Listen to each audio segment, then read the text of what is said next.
Good afternoon, everyone. Jack McGrath with NakedTrader.com.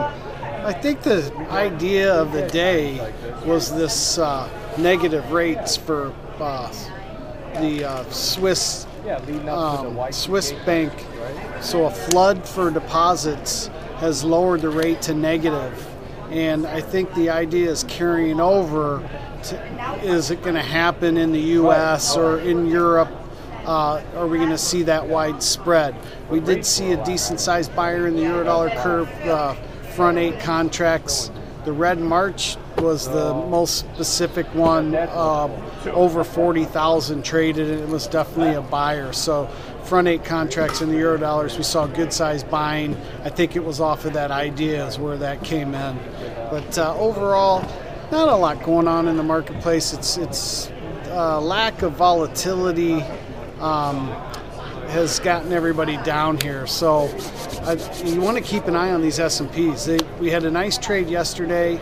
We were looking for that bounce to sell. We got up to 11 3/4 today, and we had a nice sell-off from there. Went down and made a new low for the session, down to 1.5. And I think that now we've seen some strength here late in the afternoon. You're looking to sell again. Keep an eye on 9 3/4, and then if we start to get above there, I'd like to sell the 14-13 area. It's the 50-day moving average. I think you do have some resistance up in that area. So I want to sell these stocks short term, looking for a bigger trade down.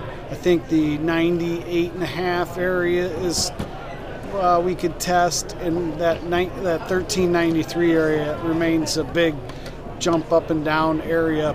If we started to get below there, we'd be looking for a bigger trade down. Bonds, 10 years, not a lot there today. Your range was 15 to 21.5, fairly tight range.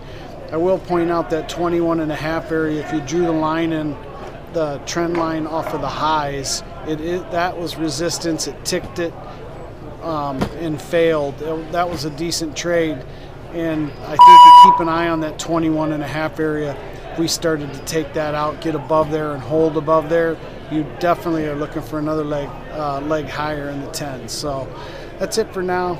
Have a good night. Jack McGrath with NakedTrader.com. Thank you.